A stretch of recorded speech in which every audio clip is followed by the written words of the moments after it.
for three. Won't go. Rebound Bosh. Back out to Allen. His three-pointer. Bang! Tie game with 5 seconds remaining. Oh yeah. We packing somebody up tonight. Hey. Come on in, take your shoes off before we close the door. A few rules, heat packing the air, we about to blow. This the basement, ain't nobody safe, you already know. Grab a seat and kick your feet before you get too comfortable. You want the X's and the O's, the trade, yes and no. Friends and the foes, the butlers and the heroes. You can feel it in your soul, but when the ring is the goal. But if somebody need to go, we be sure to let you know. Going hard for my dogs is an everyday thing. Like Jimmy down the lane of 13 off the screen. Whole squad keep it tucked like number 17. Bring your takes and your memes, going hard for the team. Going down in the basement. It's going down in the basement. Get your takes off. Get your takes off. Going down in the basement. Yeah! Welcome to the Basement Sports Network post-game show. I'm your host, Royal A. Shepherd. I might be joined by some guys later on tonight. I think Bubba said he was pulling up. I know Antonato's doing his own stream right now, and he may pull up afterwards. If I'm here, great. If I'm not, even greater. So Miami played Cleveland Cavaliers tonight, and I think this was their second game of the Vegas Summer League. And they got their ass blown out. we just keep getting our ass buzzed by Cleveland, but they lost by 20, 92-72. But as has been the theme throughout the entirety of this summer league, wins and losses ain't really the point. We ain't really focused on wins and losses. We ain't really focused too much on kind of like all the players. We are focused on what we are focused on, which are the guys that will be here during the season, which are guys that will be on the roster, and kind of like guys that are supposed to play important parts in the Miami Heat this season.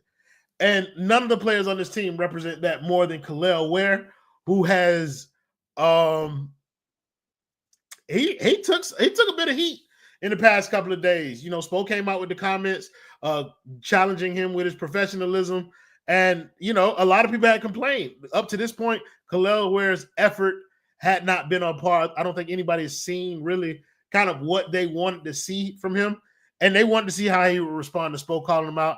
And to his credit, bro responded today. Bro had 21 and 9, 3 blocks, a steal.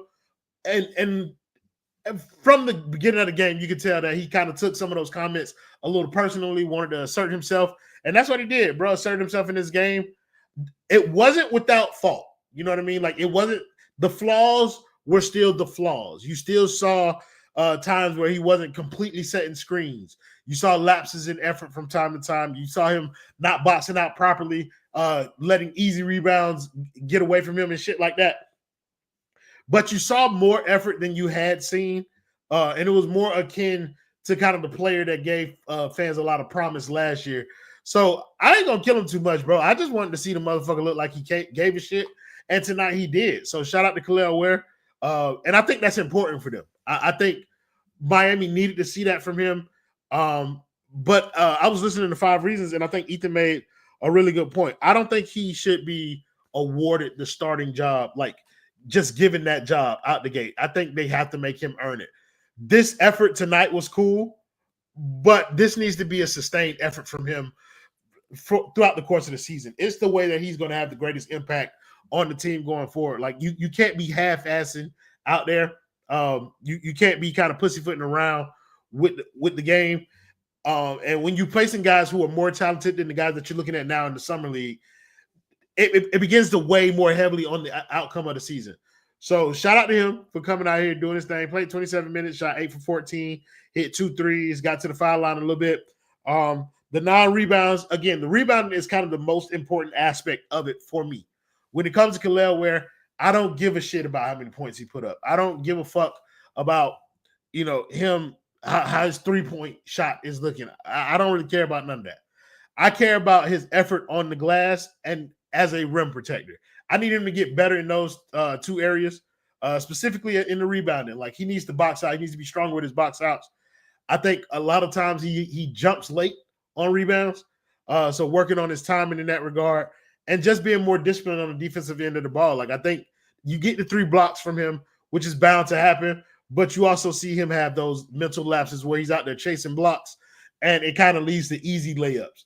And so him tightening those things up will be major for him this season. But as a step one, as a first step into kind of him developing those habits and being consistent in those habits, tonight was a good one for him. So shout out to Kel'el. Way to respond to being called out. Keep this up, bro. Like, I don't think he's done in the summer league. I would have hoped that he had shown enough by now to be done with the summer league, but he hasn't, and I think he's going to play a couple more games. But if he gives this type of effort 2-3 more games, then I think people will be cool with what they've gotten, and they'll be okay with them shutting him down for the rest of the summer league and let some of the other younger guys kind of like, get their turn in the spotlight. Look, as y'all see, I am the only motherfucker up here tonight, so y'all comments will help me. Y'all make sure y'all leaving me comments, interact with us live in this stream so that, we can put these comments up and y'all had this dialogue with me, because if not, then this show will be extremely short. Next on the list, I'll go with Pelle Larsson, and we'll work our way in the opposite direction. I think Pelle has been kind of the most consistent person in the summer league with his effort. I've liked Pelle's effort from the moment he's joined this roster. He is a lunch pail kind of guy. You know what you're going to get from him, and effort is the very least. Pelle Larsson is a player that plays for the Heat. Yeah, he is, Reed. But he's a lunch pail guy, bro. Hard, hat-ass basketball player, diving on the floor for loose balls. He plays hard, and that's all you can ask for. And I think on this summer league team, he's kind of been kind of the tip of the spear in terms of effort. And so watching him kind of lead them in that regard again tonight, it's cool for me, bro. I think Pelle is one of the players who has a legitimate shot to kind of like find his way into the regular rotation this season. I said it earlier. I think with Norm, that kind of made it more so of a long shot. But you got Davion, you got Tyler, and you got Norm as kind of like your 3-guard rotation right now. And I think the next guard in that pipeline, or the next couple players who could kind of fit that space for that 4th guard, would be Pelle and Kasparas. And I think it's obvious that Pelle, as I played him, he said this might be the shortest stream, brother. For real. Hey, don't worry about it, brother. I don't mind. I do not mind having short streams. I just want to get in the habit. This is the summer league for me too. You know what I'm saying? I ain't really warmed up with post games or streaming yet. You know what I'm saying? So right now the boy just getting shots up. I can talk for an hour. I can make this show an hour because we haven't done the last 2 games, and I can kind of go back and then come back and just kind of give overarching views. But whatever. You say, but no, I feel Ware shouldn't even be in the summer league. I think his effort has shown otherwise. Like I know y'all see the comments. I like this new feature, but the comments are scrolling as they're coming in. But like, just to put it up here, my boy J Miami Sports say he feel like Ware shouldn't even be in the summer league. I think his lack of effort and just kind of the way he's looked overall has proven otherwise. I think this is exactly where he needs to be. He needs reps. He needs opportunities, and if he's the type of guy who has a low motor, then he needs as many opportunities as he can to rev that bitch up before the regular season, because I don't think the way he's played earlier will be tolerated. And I think Summer League gives these guys an opportunity to kind of warm up to the season so that when the season starts, they can hit the ground running. He said, real talk, though, Pelle will break in the rotation, 10th man as of now, but will play those swing man minutes when needed. That's what I'm saying. Like right now, I think him and Kasparas are fighting for that 4th guard spot. And he's also fighting for spots, even though he's not here, he's fighting for spots with Jaime Jaquez. He's fighting Jaime Jaquez for minutes, and to an extent, Haywood Highsmith too. Like if Pelle proves himself to be a useful utility player throughout the course of like training camp or whatever, I see no reason why he couldn't earn himself a spot as one of the top 9 guys. I think right now you got your starting 5 set. I don't know if they have their starting 5 set, but you got Davion, Tyler, Andrew Wiggins, Bam, Kel'el as your first 5. Off the bench, you got Norm, you got Jovic, who's going to be a big part of that.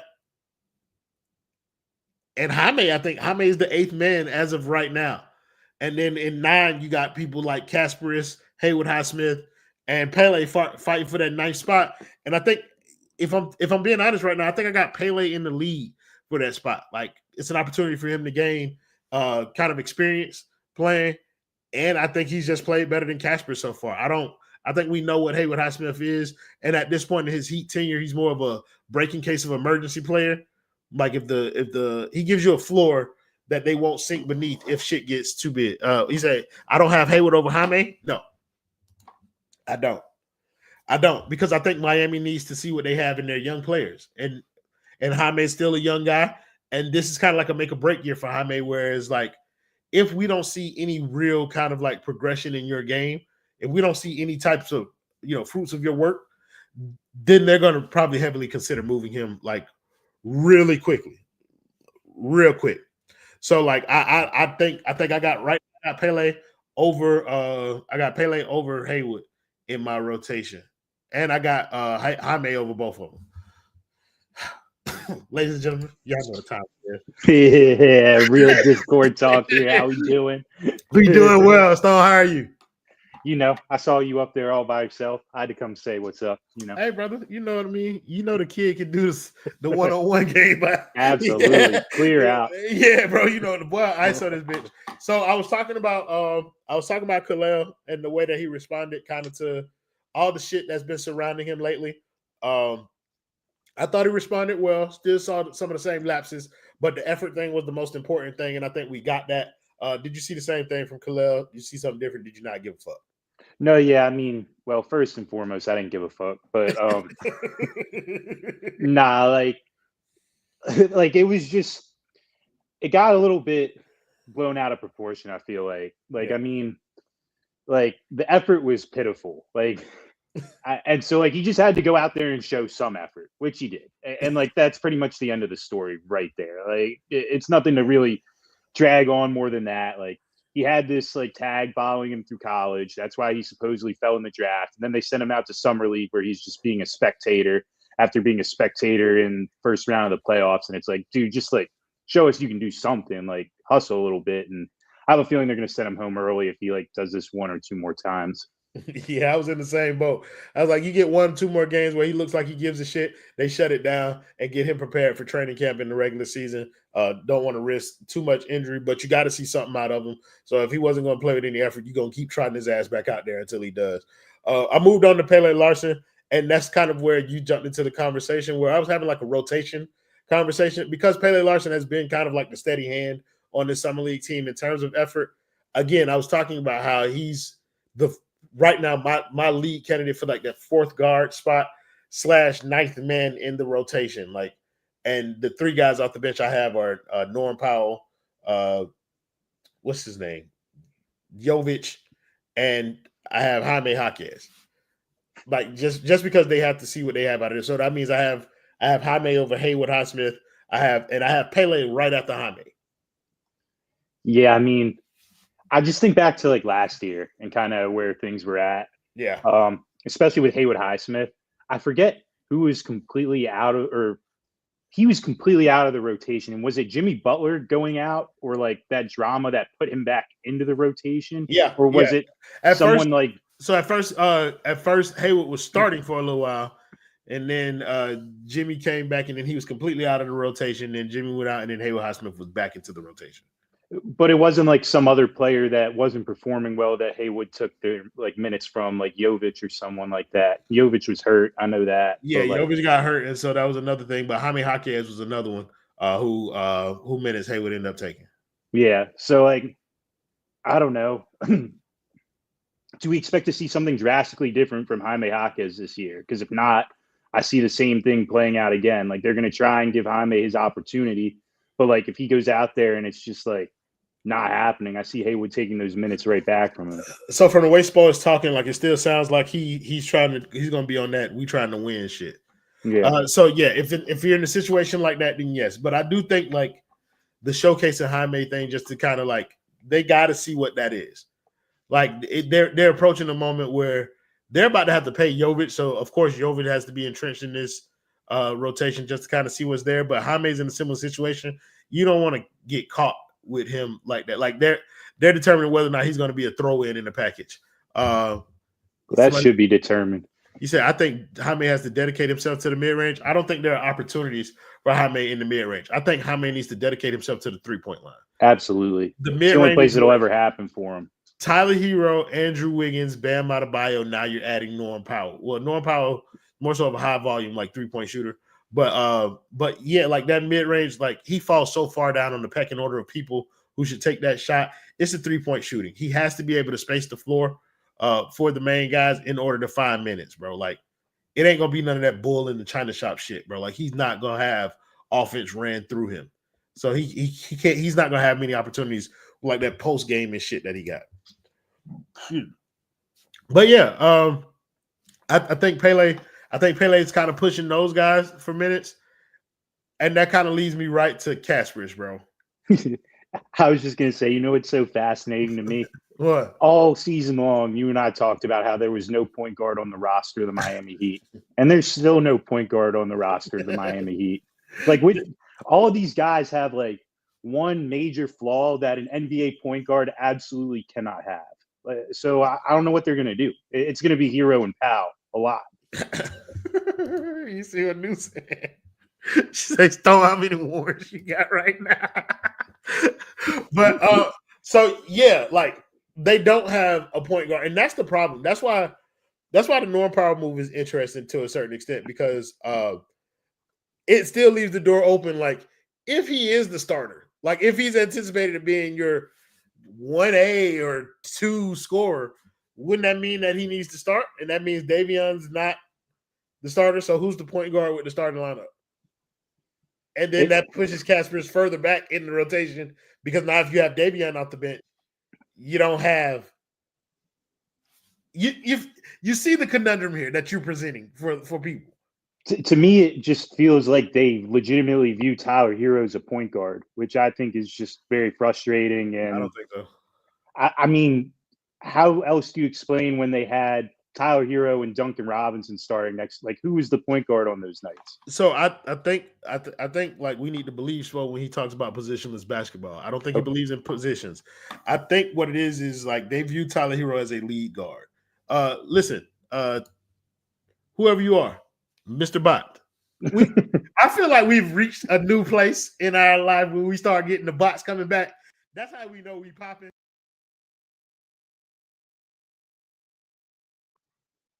Telling people to follow us, but we will not be paying you any money. I won't. I ain't gonna hold you. I just ain't gonna do it. So God bless you, but motherfuck you. I agree that like they have a problem at guard that they will not solve.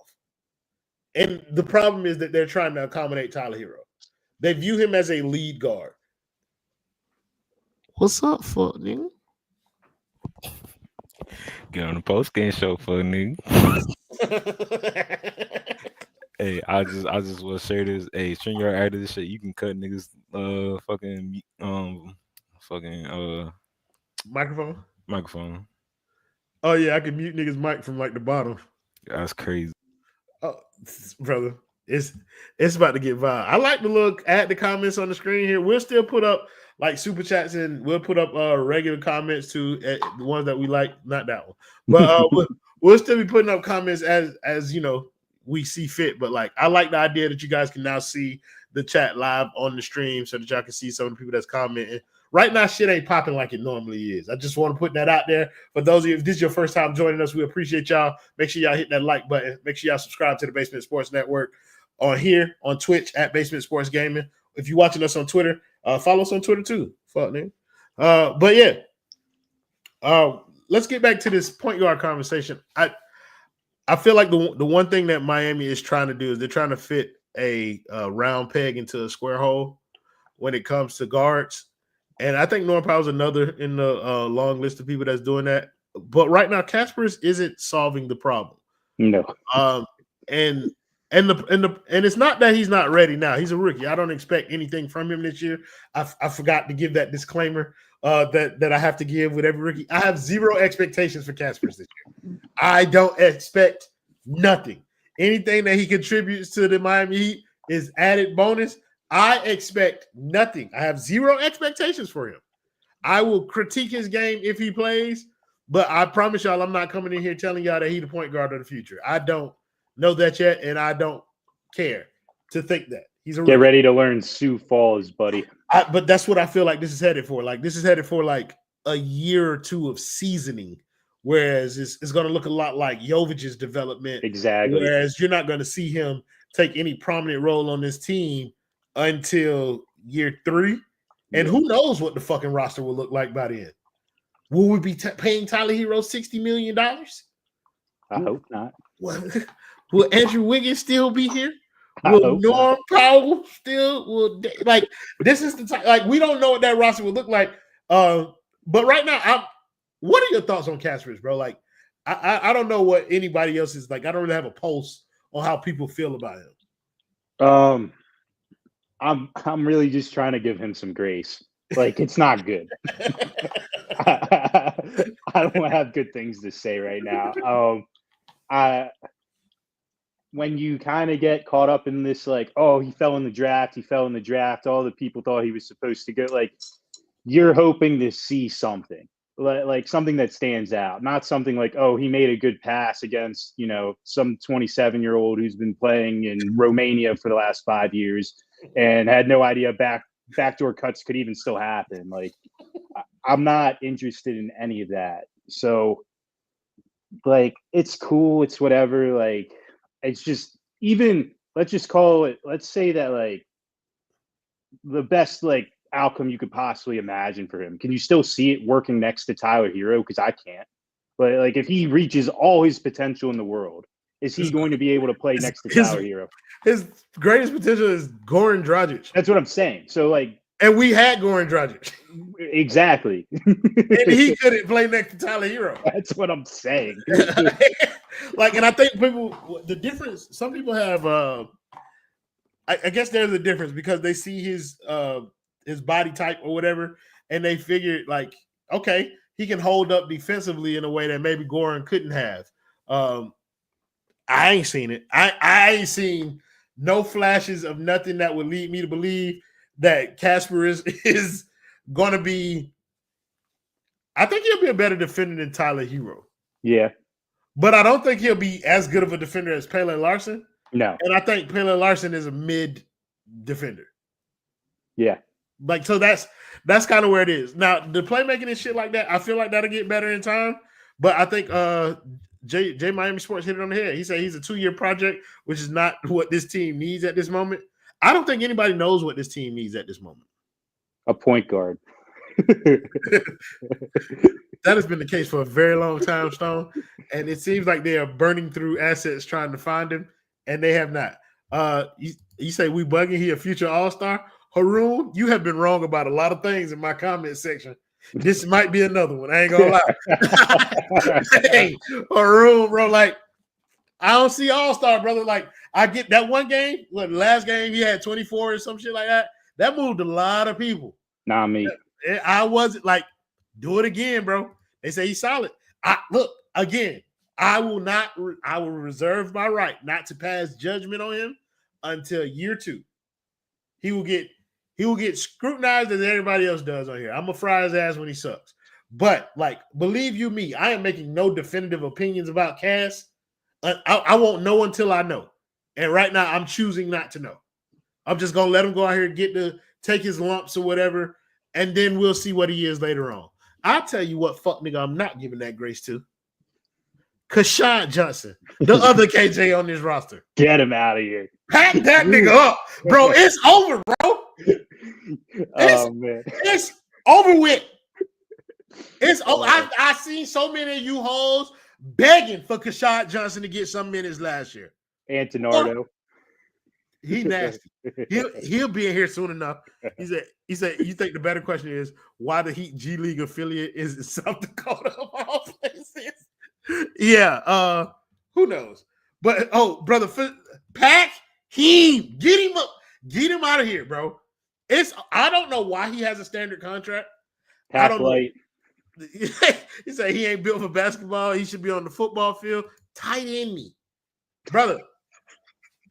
That nigga sucks, bro.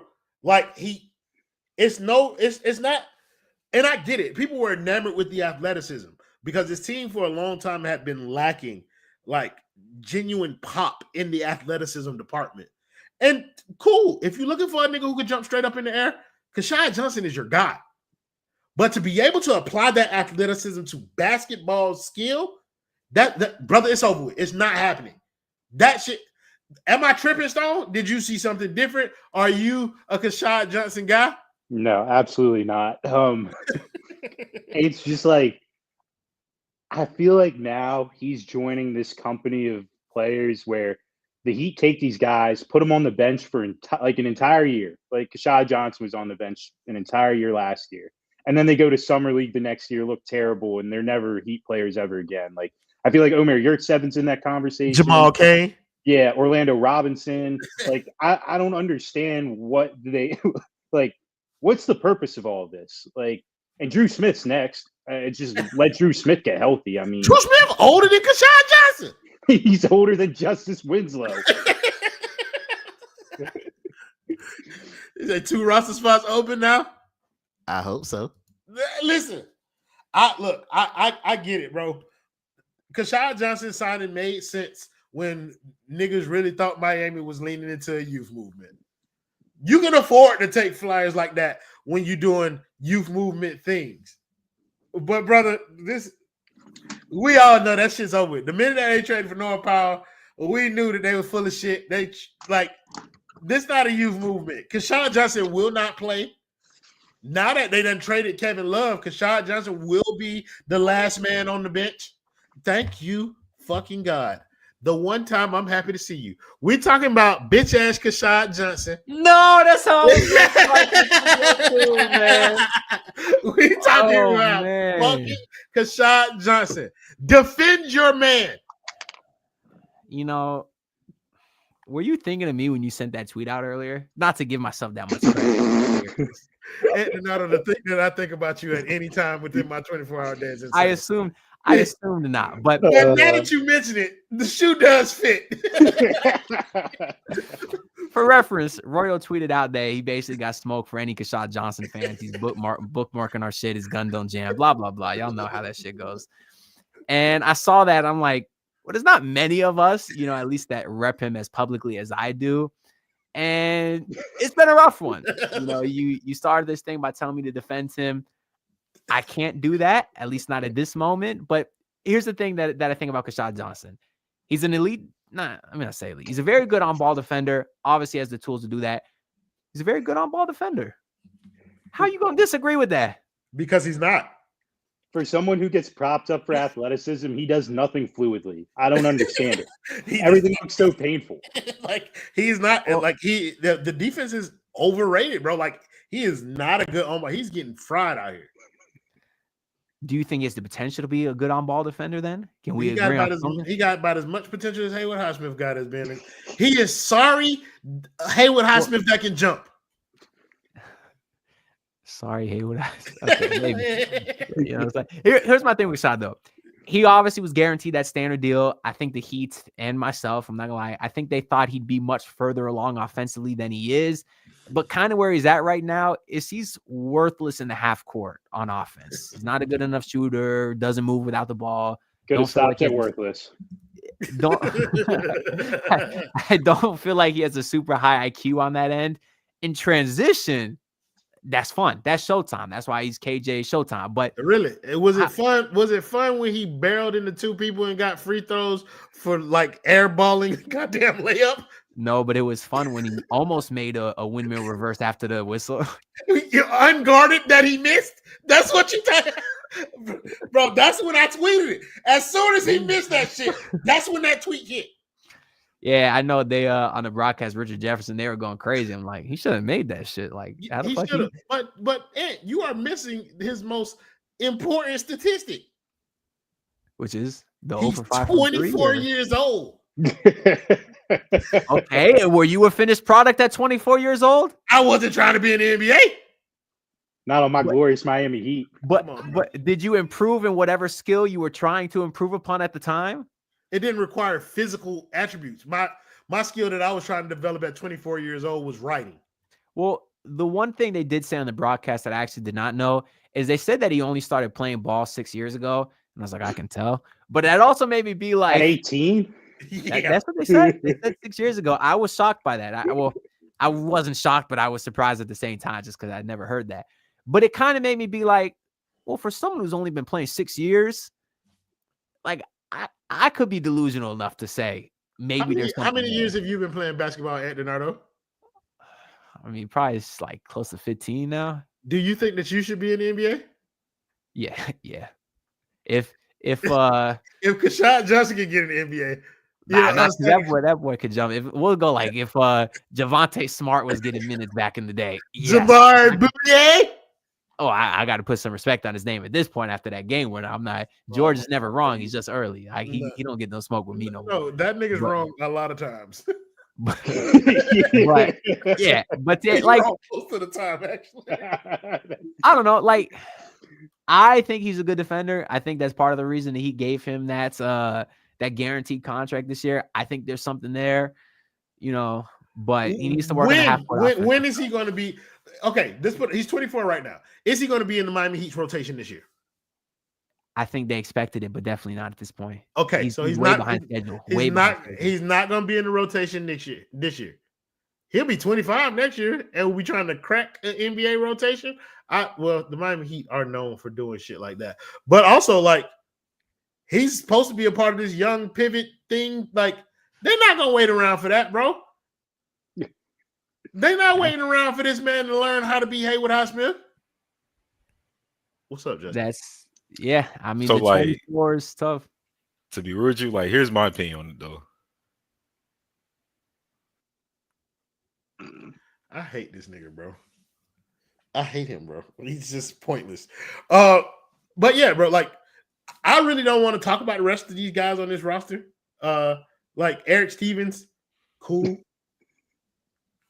He won't be on the team. It's not even his name. It is Eric Stevenson. Is his name? Oh, I thought you said Stevens. I probably did, but I'm a liar, so I'm gonna say I said Stevenson. Okay. Like Eric Stevenson, he won't be on this roster. Who else played okay? Kira Lewis. That's another adult. That's how you're playing. Like there's so many. Like they're gonna get their chance to shine because I think Kel'el Ware finna get shut down. I do want to ask Pelle too. Pelle's going to Sweden after next game, so yeah. I mean, he's gonna need to recover. You know that meme where it's like it's like two guys. They're both digging for diamonds, and one of them quit too early, and the other one. That's like the Miami Heat with like these 24-year-old guys. Like you just gotta come to summer league and like you got a chance to go get some diamonds, but never give up. We got you, Keshad Johnson, even when you're 26, still developing. I think the Magic done ran out with these undrafted guys. I hope so. I hope so. I think they still trying to ring out the last few, but like I think Max Strus took it with him. I think the Magic, Duncan was the last. He was the last of the breed, dying breed. He took it all with him, bro. It's over. It's Eric Stevens, aka Killmonger, on the squad. Hey, bro. Shout out to the boy Kugler. Shout out to the boy Michael B. Jordan, the dynamic duo of black content creators right now. Yeah, I ain't gonna lie. For a summer league game, 33 minutes is all you niggas getting out of me. Thank you guys in the comments as always for joining the show. Oh wait, before we do that, and I wanted to ask you about Kel'el Ware. I know that's the hot button topic that people have been talking about. I want to hear your thoughts. Yeah, on I was gonna ask y'all after the stream too because I'm curious what y'all thought because yeah. kind of where I'm at on it. He put up good numbers today. Yeah, but like when Spo called him out, it wasn't saying, "Hey, Kel'el, go take more shots, go take a bunch of turnaround fadeaways, go take threes." That was him saying set screens and rebound. And while I feel like Kel'el Ware was good today, they gave up 22 offensive rebounds. That's not all Kel'el Ware's fault. Yeah. But a lot of times I'm watching him out there and he's going up with one hand because he's so used to being taller than everyone. He's trying to tip these balls to himself. He's not going up strong with two hands to grab strong rebounds. Like, I want to see more of that type of stuff. In the NBA, when a lot of people are tall and there's a lot of like, he got bodied by Norchad Omier today, who I love, but Norchad Omier is 6'7". You are a sick man, bro. Like, you are a sick man. Who the fuck is Nunchuck, Cuckchuck, whoever the fuck just said? That's not sickle. That's not sick. He was on the Hurricanes Final Four team. He's not. That's not sickle. All Hurricanes fans know him. That he's legit, actually. Who?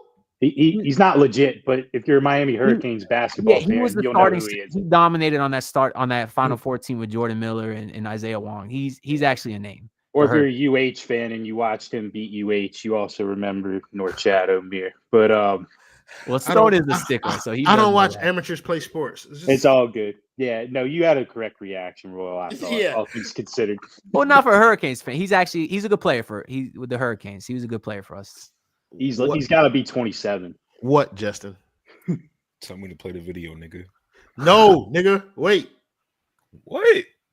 Well, that was really all I had to say about Ware. Like, people are gonna look at the numbers, but he had 9 rebounds. That's not a lot when literally they said on the broadcast. That's the only reason I know this. The Cavs starting lineup had the tallest guy was like 6'9". Like, you should get more than 9 rebounds, in my opinion.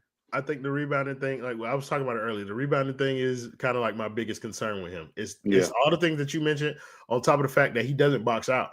Like he doesn't box out, bro. And that is like the way he's going to get rebounds in the NBA or the real league is when Bam is out here doing all the dirty work and then he goes up and grabs these rebounds.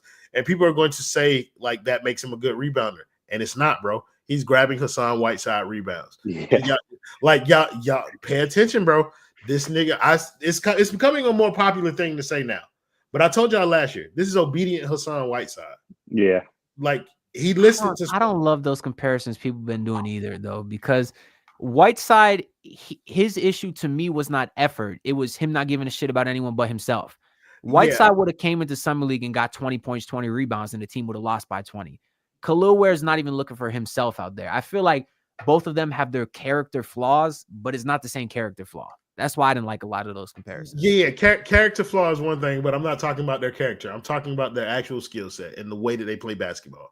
Like, there's a difference. Like, Kel'el Ware chasing blocks, similar to Hassan Whiteside. That is similar. Kel'el Ware not boxing out using his height to his advantage. That's Hassan Whiteside, bro. Like, length and athleticism. The profile is similar, and actually the effort is a similar. Like, Hassan Whiteside played hard.